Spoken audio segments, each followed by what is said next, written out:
What we have observed, and certainly I'm sort of referring to a report that we bring out every year, and that's the Women on Boards report, which we've been tracking, and also looking at the senior levels of management within corporates.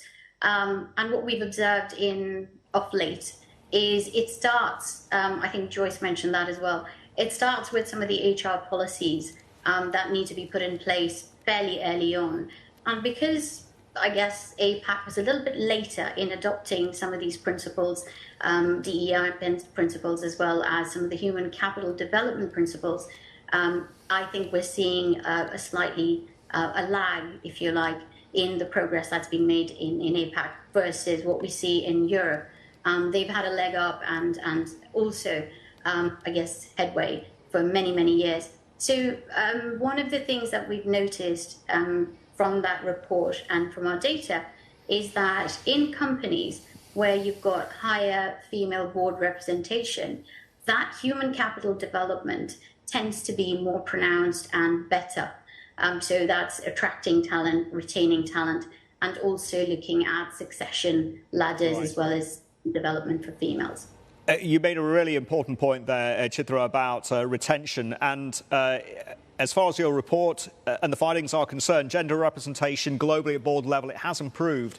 But again, an issue pertinent to Asia, how are women at board level retained? Because retention really seems to be the big challenge.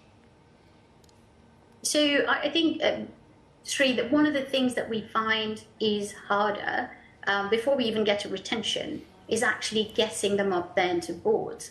And so there's been, you've got to get the experience first for women on boards. So while the total number of women on boards in Asia Pacific is not as high as what we see, or in emerging markets for that matter, against developed markets, what we are seeing in stark contrast to that is at the committee level. So if you look at the audit committee or then the pay and compensation committee, certainly there you've got the chairperson of that committee being female. That's about 25% versus, let's say, the chairperson of the board itself, which is less than 6% globally. So I think what we're looking at is building that talent pool and giving them that experience so they can then, go on to having more senior roles in the board and chairing the board.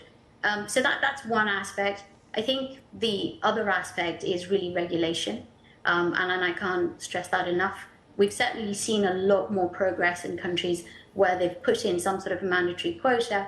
And notably, I think we'd heard from earlier speakers on Japan. And Japan and Korea, we've seen ever since that regulation came in, that the number of all-male boards has just halved from one year to the next. So that's been commendable in terms of progress. There's a lot more to be done, of course, but that's the first step. Hi, I'm Emily Tan, and thanks for watching CNBC. You can check out more of our videos by clicking on the boxes on the screen, and don't forget to subscribe to the channel for more. Thanks for watching.